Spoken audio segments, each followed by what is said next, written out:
Greetings, Steiners, and welcome to another fireside chat here at the Collapse Cafe of the Doomstead Diner.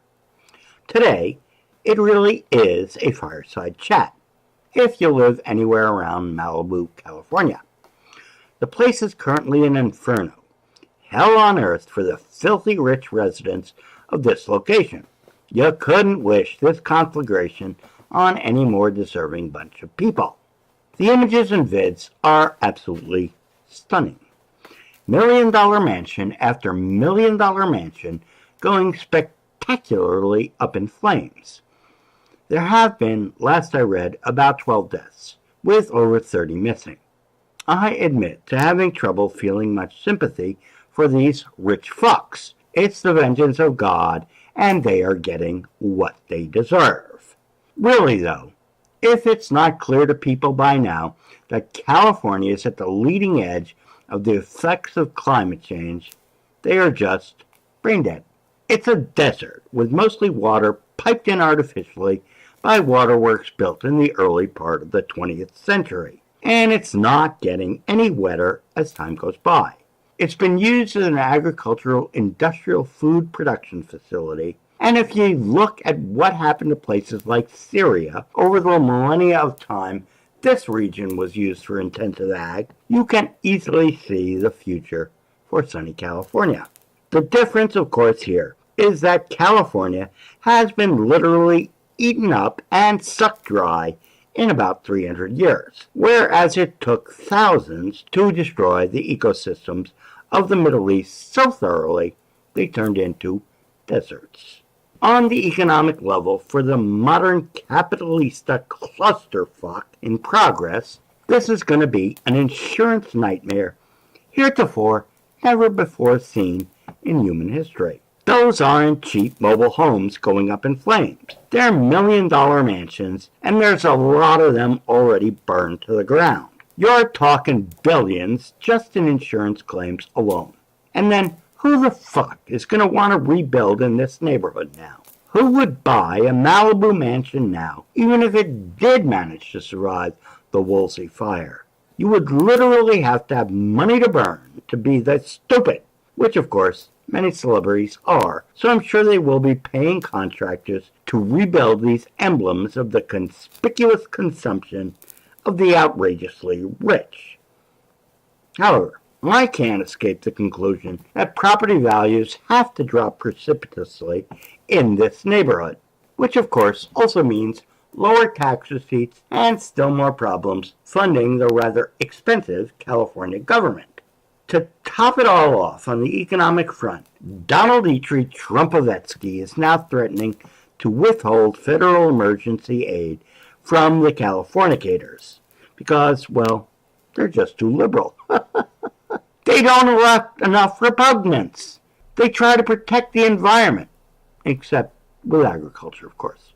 If there are any repugnants still left in California, taking away those federally funded guaranteed loans will most certainly drive them out of the party and voting for the Demodopes in the next national elections in 2020.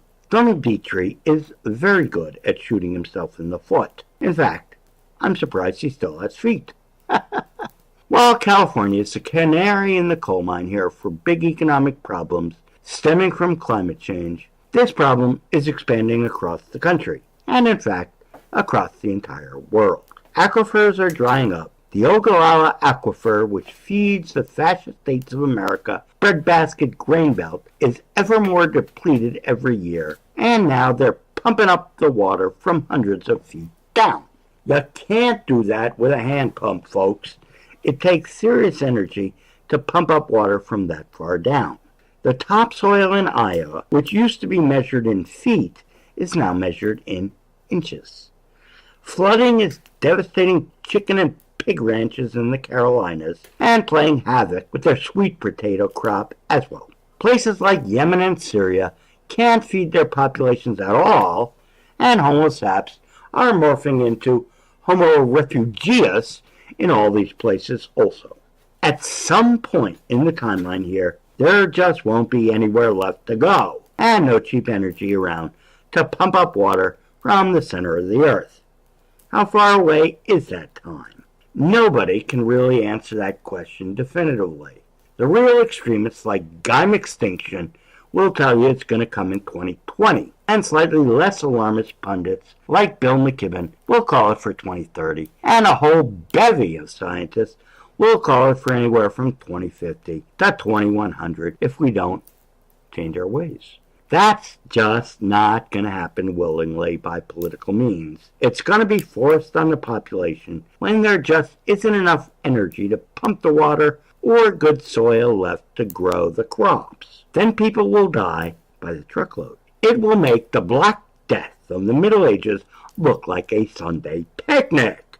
It's coming soon to the planet you live on. The only questions that remain now are how many people can survive this conflagration and walk out of it on the other side. The fires are burning now everywhere. Get ready for it. Don your fireproof BVDs and prep up. Maybe you or your children will be among the lucky few to survive the 0 point. I won't be one of those people.